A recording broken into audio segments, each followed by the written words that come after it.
Hi, I'm Melony and I'm going to share with you today 3 important steps of being a caregiver.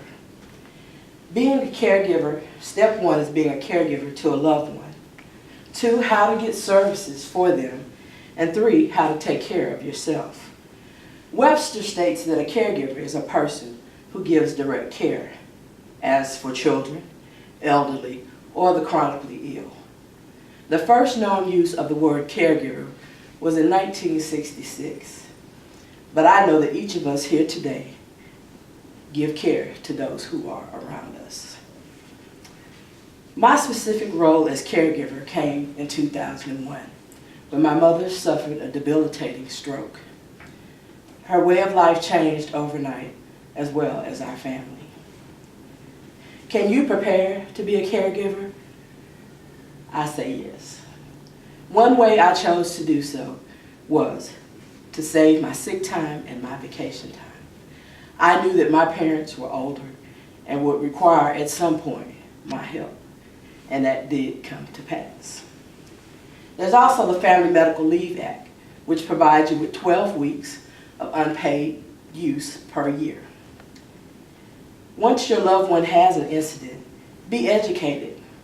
I had to read beyond my general knowledge of strokes, and once I did, it was much more better for her recovery. Make sure that you or a family member stays near the hospital so that you can talk with the doctors. Let them know that you are active in your loved one's care. I was able to stay for 2 weeks until she went to rehab for her left side paralysis. Secondly, I would like to share with you how to look for and get services for your family member.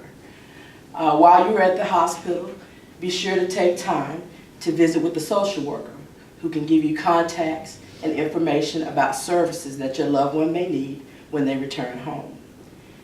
Find out if they will need different mobility devices like a wheelchair, cane, or a walker. Call their insurance company. Call Medicare and Medicaid to check for services that they may be eligible for. Our moment of victory came when my brother-in-law had a coworker who knew about a program. Once my mother was discharged from the hospital, she had to spend 30 days in a nursing facility. Upon her discharge, they stated that she would need long-term care. Well, this program is called CBA, Community-Based Alternatives. This program would allow my mother to live in her own home and receive care without having to go to a nursing home.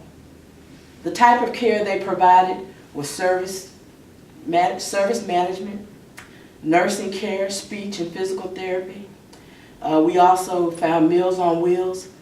There were a lot of services that we were just so happy that she could be at home and be provided for. They also provided an aide, which came in Monday through Friday from 8 to 5, which allowed my sister to go to work and come home in the evenings and provide the care that my mother would need for the rest of the day. And I just want to share that that program allowed my mother 8 years of quality care and dignity at her own home.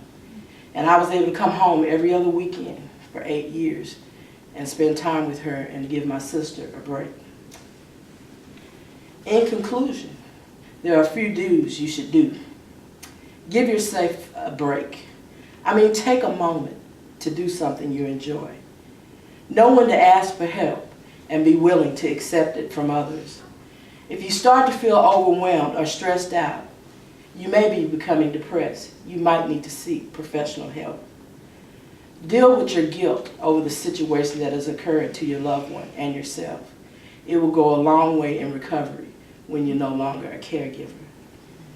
And finally, love yourself and your loved one, no matter what. I hope I've said something today that you'll be able to use should and if you have to become a caregiver. Thank you.